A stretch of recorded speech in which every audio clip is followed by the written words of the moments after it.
नमस्कार दोस्तों, 20 जुलाई 1969 Apollo 11 mission का लूनार मॉड्यूल चांद पर लैंड करता है। इसमें बैठे हैं एस्ट्रोनॉट्स नील आर्मस्ट्रॉन्ग और बज ऑल्ड्रिन। लैंडिंग के बाद नील आर्मस्ट्रॉन्ग दरवाजा खोलने की कोशिश करते हैं चांद पर उतरने के लिए। ये दरवाजा खोलना आसान नहीं था क्योंकि प्रेशर बहुत ज्यादा था, लेकिन थोड़े स्ट्रगल के बाद ये खोलने में सक्सेसफुल होते हैं। फिर अपने भारी से स्पेस सूट में ये बाहर चांद पर उतरने की कोशिश करते हैं। निकलने की जगह इतनी ज्यादा नहीं थी तो अनजाने में ऊपर से टकराकर लूनर मॉड्यूल का एक टुकड़ा टूट जाता है। इन दोनों को इसके बारे में पता नहीं चलता क्योंकि वहां पर कोई हवा नहीं है, तो आवाज ट्रैवल नहीं कर सकती, कोई आवाज नहीं सुनाई देती उन्हें। लेकिन ये जो टुकड़ा टूटा था ये एक बहुत ही जरूरी पीस था। ये एक एसेंट इंजन आर्मिंग स्विच था। इस स्विच के बिना इनका लूनार मॉड्यूल वापस से टेक ऑफ नहीं कर सकता था और ये वापस धरती पर नहीं जा सकते थे। लेकिन इस बात से बेखबर नील आर्मस्ट्रॉन्ग बाहर निकलते हैं और चांद पर कदम रखते हैं। दुनिया के पहले इंसान बन जाते हैं चांद पर कदम रखने वाले।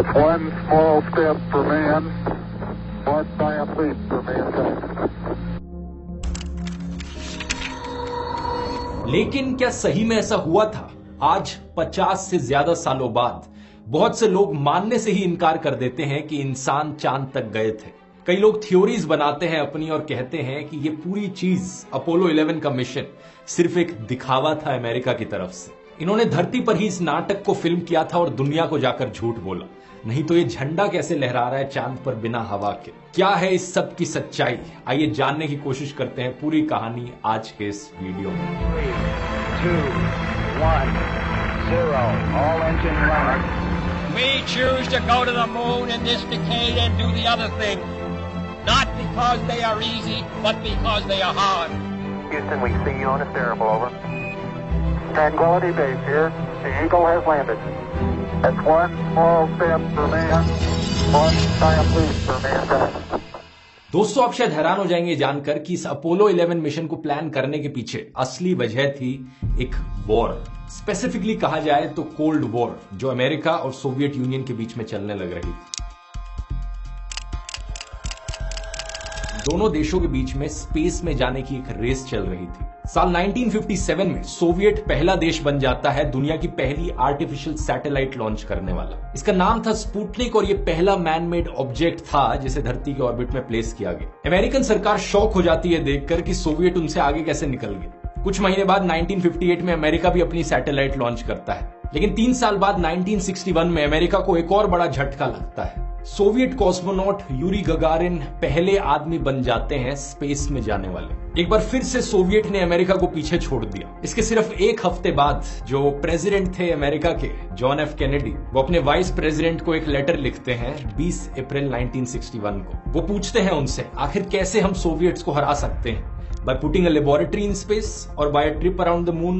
Are we working 24 hours a day on existing programs? If not, why not? Are we making maximum effort? कोई और ऐसा स्पेस प्रोग्राम है जो हम जल्दी से कर सकते हैं जिसकी वजह से ड्रामेटिक रिजल्ट्स मिले और हम इस रेस में आगे निकल जाएं, जीत जाएं? इसका जवाब इन्हें कुछ ही दिनों बाद मिल जाता है क्योंकि जल्द ही ये रियलाइज कर लेते हैं कि अगला बड़ा कदम होगा इंसानों को चांद पर भेजना। 25 मई 1961 को अपने ये फेमस भाषण में वादा करते हैं दुनिया के सामने कि ये दशक खत्म होने से पहले इंसानों को चांद पर भेज देंगे। और इतना ही नहीं, जो इंसान चांद पर जाएगा उसे ये सेफली वापस धरती पर लेकर भी आएंगे। Before this decade is out, of landing a man on the moon and returning him safely to the earth. बहुत से लोगों के लिए ये एक अनबिलीवेबल अनाउंसमेंट थी। साल 1961 इमेजिन करो दोस्तों, कोई स्मार्टफोन्स नहीं थे, कोई इंटरनेट नहीं था, जीपीएस की टेक्नोलॉजी तक नहीं थी, कंप्यूटर्स इतने पुराने हुआ करते थे और ऐसे जमाने में ये प्रॉमिस करने लग रहे हैं कि हम इंसानों को चांद तक भेजेंगे। इसके लिए ये अगले 5 सालों में 7 से 9 बिलियन डॉलर्स एडिशनल फंडिंग देते हैं स्पेस प्रोग्राम को। पूरी स्पेस एजेंसी से एक मकसद को पूरा करने के लिए काम पर लग जाती है। कुछ ही महीने बाद टेस्टिंग ऑलरेडी शुरू हो जाती है। सबसे पहले ये टेस्ट करते हैं उन रॉकेट्स को जिनका ये इस्तेमाल करेंगे धरती से बाहर निकलने के लिए। फिर टेस्टिंग करी जाती है कमांड मॉड्यूल्स की हीट शील्ड्स की, कि कितना वो गर्मी से बचा पाएंगे, सर्विस मॉड्यूल्स के प्रोपल्शन की। 1963 से लेकर 1967 के बीच में कई सारे टेस्ट किए जाते हैं जो कि सारे अनमैन्ड होते हैं, यानी कि कोई इंसान नहीं बैठे होते रॉकेटों में जब ये टेस्टिंग कर रहे होते हैं। फरवरी 1967 में ये पहले मैन्ड टेस्ट की प्लानिंग करते हैं, यानी कि ऐसा टेस्ट जिसमें एस्ट्रोनॉट्स एक्चुअली में स्पेसक्राफ्ट में बैठ के ऊपर तक जाएंगे। इस मिशन को नाम दिया जाता है अपोलो 1, लेकिन धरती पर ही हो रहे टेस्ट के दौरान 27 जनवरी 1967 को इनके केबिन में आग लग जाती है और जो 3 एस्ट्रोनॉट्स प्रिपेयर कर रहे थे ऊपर तक जाने के लिए, वो तीनों मारे जाते हैं। इस दर्दनाक हादसे के बाद नासा हार नहीं मानता, बल्कि अपने आगे के टेस्ट जारी रखता है। अपोलो 4, अपोलो 5 और अपोलो 6 ये सारे मिशंस अनमैन्ड होते हैं फिर से टेस्टिंग के लिए। अक्टूबर 1968 में अपोलो 7 मिशन लॉन्च किया जाता है। एक बार फिर से अटेम्प्ट किया जाता है, इंसानों को बिठाकर स्पेस में भेजा जाएगा और ये सक्सेसफुल रहता है। सिर्फ 2 महीने बाद दिसंबर 1968 में अपोलो 8 मिशन लॉन्च किया जाता है, जिसमें 3 एस्ट्रोनॉट्स को बिठाकर चांद के पास भेजा जाता है। 3 महीने बाद मार्च 1969 अपोलो 9 मिशन लॉन्च किया जाता है। इसमें लूनार मॉड्यूल को टेस्ट किया जाता है, यानी वो हिस्सा स्पेसक्राफ्ट का जो एक्चुअली में चांद पर उतरेगा। और 2 महीने बाद मई 1969 Apollo 10 mission.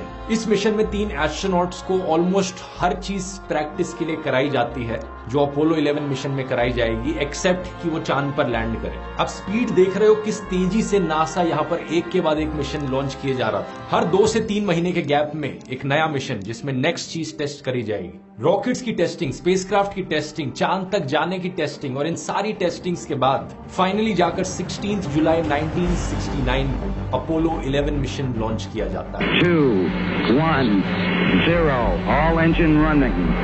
Liftoff. We have a liftoff. 32 minutes past the hour. Liftoff on Apollo 11.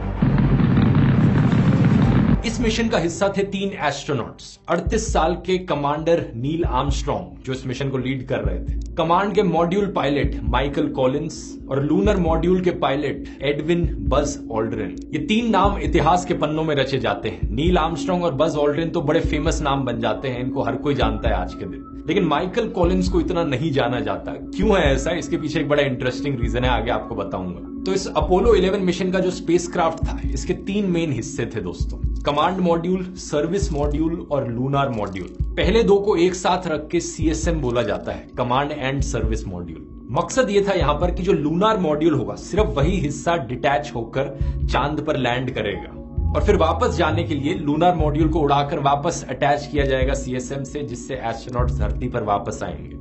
इस पूरे स्पेसक्राफ्ट को लॉन्च करने के लिए एक सैटर्न V5 रॉकेट का इस्तेमाल किया गया। लॉन्च से पहले इस रॉकेट में 1 million gallons kerosene, liquid oxygen और लिक्विड हाइड्रोजन लोड किया गया। तो इस पूरे रॉकेट का वजन 30 लाख किलो था। इसकी मदद से ये स्पेसक्राफ्ट गया, अर्थ के ऑर्बिट में पहुंचा। ऑर्बिट तक पहुंचने में 10 मिनट से भी कम का समय लगा और फिर अर्थ के ऑर्बिट का करीब 1.5 चक्कर लगाया इन्होंने। फिर इन्हें परमिशन मिल गई मिशन कंट्रोल से। मिशन कंट्रोल धरती पर मौजूद था, उन्होंने कम्युनिकेट करके परमिशन दे दी कि ट्रांसल्यूनर इंजेक्शन कर लिया जाए, मतलब धरती के ऑर्बिट से निकलकर मून की ऑर्बिट की तरफ स्पेसक्राफ्ट को ले जा दिया जाए। अर्थ के ऑर्बिट से बाहर निकलने के लिए भी सैटर्न V5 रॉकेट का ही इस्तेमाल किया गया था। इसकी तीसरी स्टेज थी रॉकेट की। ये सब लॉन्च के 5 घंटे के अंदर अंदर ही हो गया।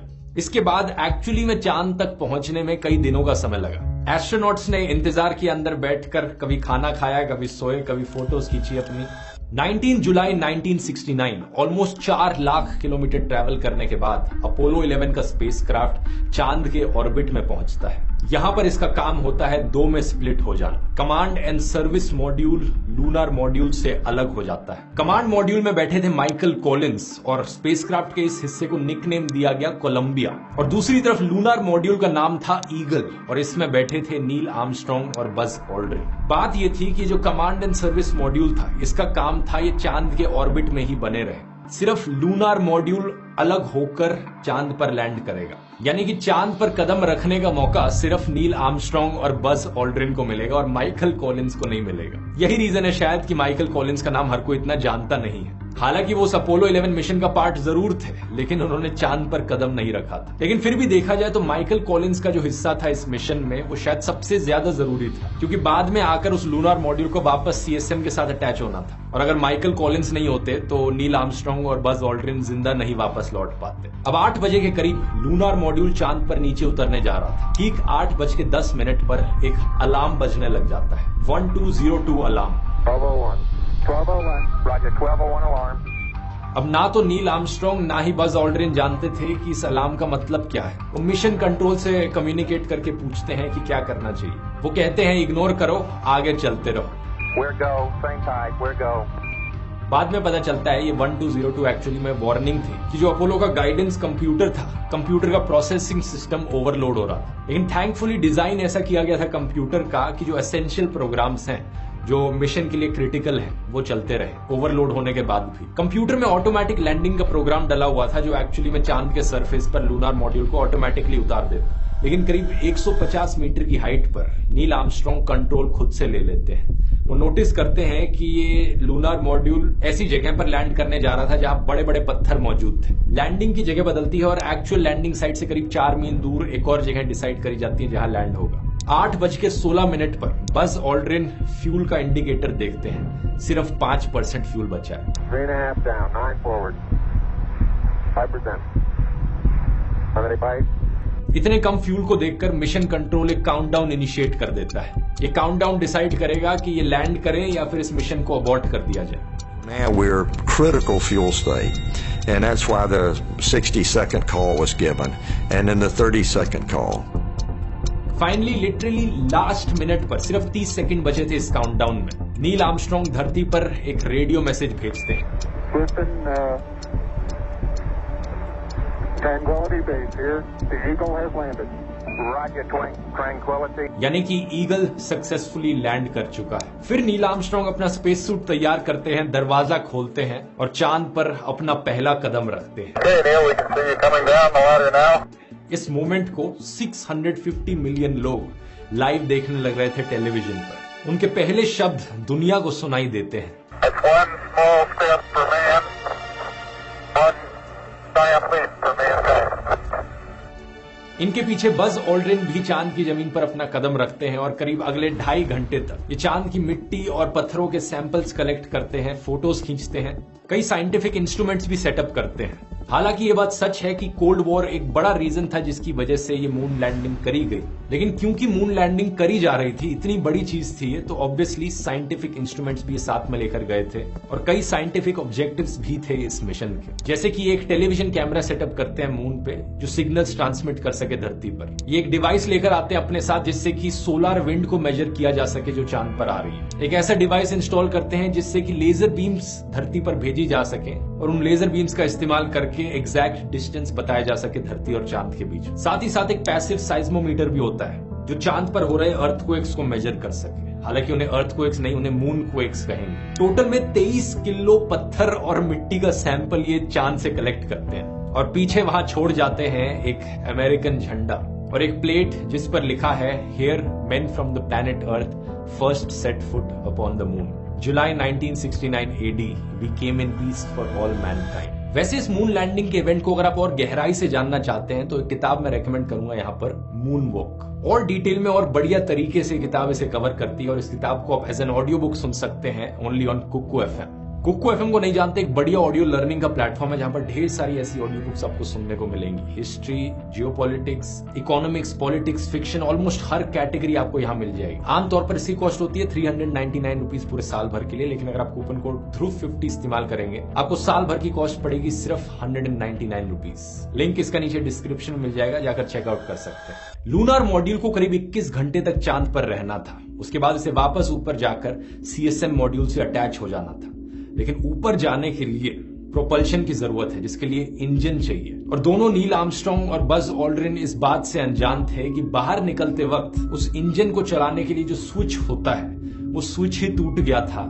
इस चीज की बात मैंने वीडियो के शुरू में करी थी। जब वो वापस लौटते हैं अपने लूनार मॉड्यूल में तब वो रियलाइज करते हैं कि यहाँ पर क्या हो गया है। वो मिशन कंट्रोल को इस डैमेज के बारे में बताते हैं और सिचुएशन को रिजोल्व करने के लिए कोई सोल्यूशन ढूंढते हैं। इस पूरी प्रॉब्लम का एक बड़ा ही इंटरेस्टिंग सोल्यूशन निकलता है। स्विच क्या होता है? स्विच बेसिकली एक इलेक्ट्रिकल सर्किट को वापस जोड़ने का काम करता है। बज ऑल्ड्रिन ने रियलाइज किया कि अगर वो सर्किट टूट गया है तो कोई ऐसी चीज हो जिसका मैं इस्तेमाल कर सकूं सर्किट को वापस जोड़ने के लिए। वो आसपास देखते हैं और उन्हें अपना बॉल पॉइंट पेन दिखाई देता है। वो उस बॉल पॉइंट पेन का इस्तेमाल करते हैं उस सर्किट को वापस जोड़ने के लिए और इंजन को वापस चालू करने के लिए। फाइनली लूनार मॉड्यूल रीअटैच हो जाता है CSM मॉड्यूल के साथ और स्पेसक्राफ्ट को धरती की ओर मोड़ते हैं इसमें बैठे तीनों एस्ट्रोनॉट्स। धरती पर लैंड करने के लिए प्लान था कि कमांड मॉड्यूल और सर्विस मॉड्यूल अब एक दूसरे से अलग होंगे। सर्विस मॉड्यूल एक्चुअली में अर्थ की एटमॉस्फेयर की वजह से डिस्ट्रॉय हो जाएगा, लेकिन यहां पर खतरा यह था कि अगर सर्विस मॉड्यूल ज्यादा खराब हो गया, उसके डिब्री इधर उधर उड़ने लग गए, वो कमांड मॉड्यूल के साथ जाकर टकरा सकते हैं और एस्ट्रोनॉट्स जो बैठे होंगे उसमें वो मारे जाएंगे। इस चीज को अवॉइड करने के लिए नासा का प्लान था कि सर्विस मॉड्यूल में थ्रस्टिंग होगी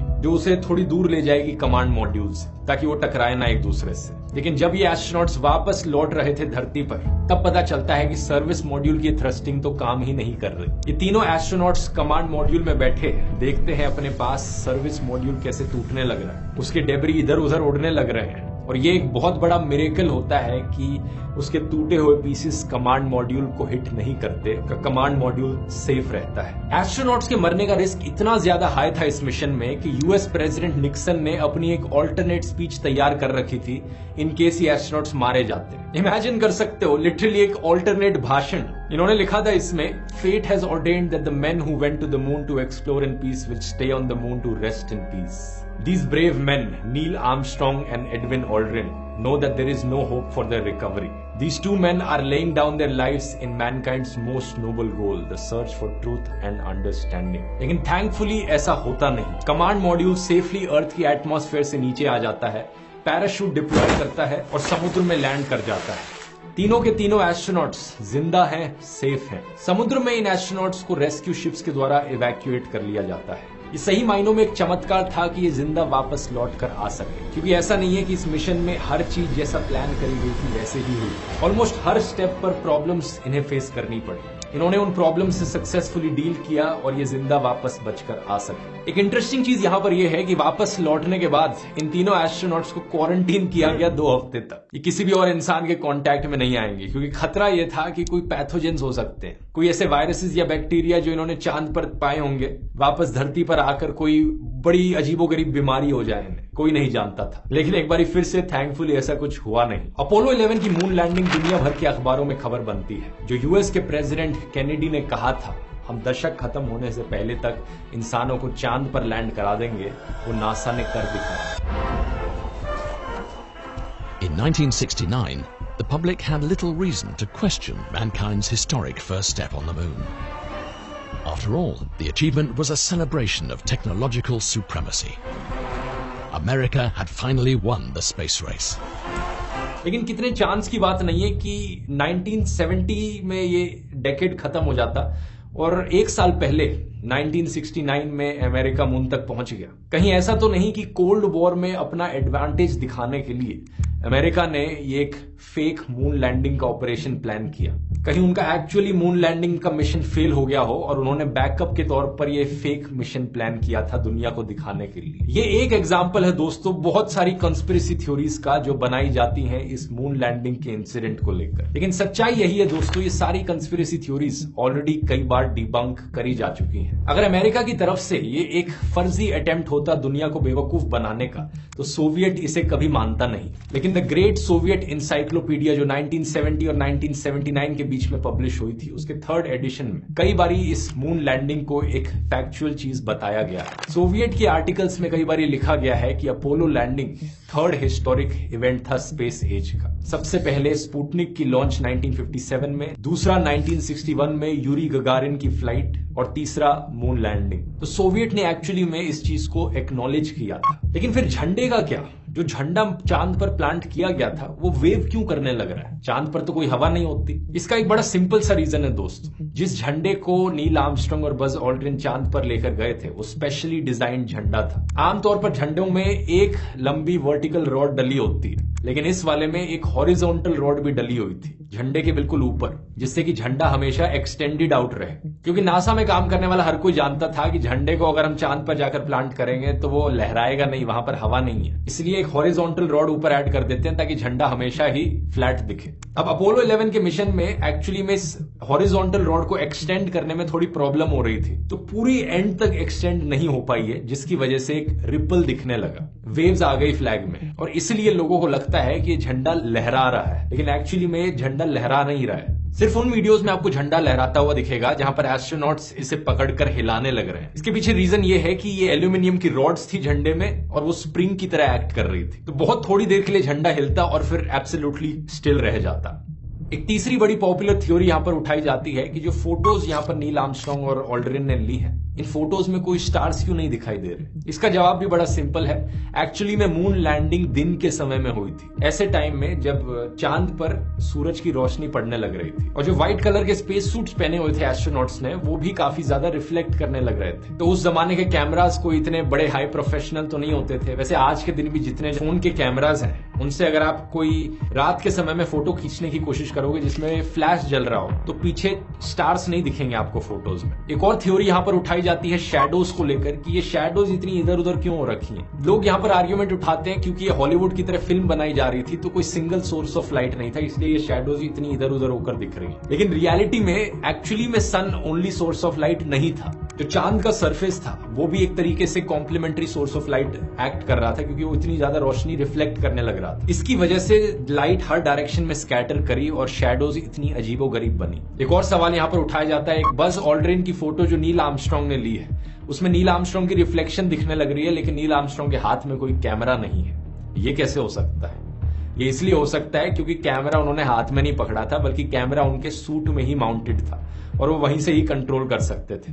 और फिर वो वाली फोटोज किसने ली जब नील आर्मस्ट्रांग लूनार मॉड्यूल से नीचे उतर रहे थे? तो इसका जवाब भी सिंपल है, वहां लूनार मॉड्यूल में मल्टीपल कैमराज मौजूद थे। लेकिन इन सब फर्जी थ्योरी से हटकर अगर हम एक्चुअल क्रिटिसिज्म की बात करें, ऐसा नहीं था दोस्तों कि मून लैंडिंग के बाद हर कोई तालियां बजाने लग रहा था, वाह नासा कितना अच्छा कर दिया। बहुत से लोगों ने काफी स्ट्रॉन्ग क्रिटिसिज्म किया नासा का और अमेरिकन सरकार का मून लैंडिंग के बाद। एक्चुअली मून लैंडिंग होने से पहले भी कई लोग क्रिटिसाइज करने लग रहे थे इस चीज को। जनवरी 1962 में न्यूयॉर्क टाइम्स ने एक आर्टिकल पब्लिश किया था जिसमें उन्होंने बताया कि जितना पैसा चांद पर जाने के लिए स्पेंड किया जा रहा है, इतने पैसे से करीब 120 यूनिवर्सिटीज बन सकती हैं जो हार्वर्ड के साइज की होंगी। मतलब क्या हमें इतना पैसा चांद पर जाने के लिए स्पेंड करना चाहिए, या फिर हर यूएस की स्टेट में एक हार्वर्ड यूनिवर्सिटी खोल दें, उस पर हम पैसा स्पेंड करें। Basically main point of criticism ये था कि देश में इतनी सारी प्रॉब्लम्स हैं, एजुकेशन की, इनकम इनइक्वालिटी की, और उस समय अमेरिका वियतनाम वॉर के कॉन्सिक्वेंसेस भी झेलने लग रहा था, तो क्यों इस पर इतना पैसा बर्बाद किया। लेकिन असलियत में मून लैंडिंग के कई ऐसे छुपे हुए फायदे निकले जिसके बारे में किसी ने सोचा तक नहीं था, जैसे कि कंप्यूटर चिप्स में एडवांसमेंट्स। 1962 में माइक्रोचिप्स को निकले हुए सिर्फ 3 साल हुए थे और आईबीएम ने डिसाइड किया था कि अर्ली 1960s में वो अपने कंप्यूटर्स में इन चिप्स को नहीं इस्तेमाल करेंगे। Here is a packaged integrated circuit. Inside this package is a chip of silicon which provides the electrical equivalent of many transistors, resistors and diodes, all interconnected to provide the desired function. लेकिन NASA की तरफ से इतनी demand आने लगी integrated circuits बनाने के लिए, तो आईबीएम ने इस पर काम करना शुरू किया और क्योंकि इतनी डिमांड थी, इसका प्राइस 90% से नीचे गिर गया अगले 5 सालों में। ऐसे ही नासा ने बेसिकली टेस्ट किया कि हम क्या कंप्यूटर्स पर रिलाई कर सकते हैं इंसानों की जिंदगियों के लिए। अगर एस्ट्रोनॉट्स चांद पर होकर आ सकते हैं इन कंप्यूटर चिप्स पर रिलाई करते हुए, तो हम रोजमर्रा की जिंदगी में तो ऑब्वियसली रिलाई कर ही सकते हैं इन कंप्यूटर चिप्स पे। टेक्नोलॉजी की ग्रोथ बड़ी तेजी से हुई इस मून लैंडिंग के बाद। लेकिन फिर भी अपोलो 11 मिशन के सिर्फ 3 साल बाद दिसंबर 1972 में आखिरी मून मिशन किया जाता है अपोलो 17, और तब से लेकर अब तक दोस्तों ऑलमोस्ट 50 साल हो चुके हैं। इन 50 सालों में कोई भी और इंसान चांद पर नहीं गया है। ये शायद से एक सबसे बड़ा प्रूफ है इस चीज का कि अपोलो प्रोग्राम कितना महंगा था। 4 लाख से ज्यादा इंजीनियर्स, टेक्नीशियंस और साइंटिस्ट ने इस पर काम किया था और टोटल कॉस्ट तब पड़ी थी इसकी $24 बिलियन। आज के दिन के डॉलर्स में ये $100 बिलियन से ज्यादा की कॉस्ट है। शुरुआत में सिर्फ जर्नलिस्ट इसे क्रिटिसाइज कर रहे थे, लेकिन 1972 तक आते आते आम जनता की भी जो फैसिनेशन थी नासा को लेकर, मून को लेकर, वो खत्म हो गई थी। जैसे जैसे वियतनाम वॉर आगे चलती रही, देश में आम लोगों की प्रॉब्लम्स बढ़ती रही।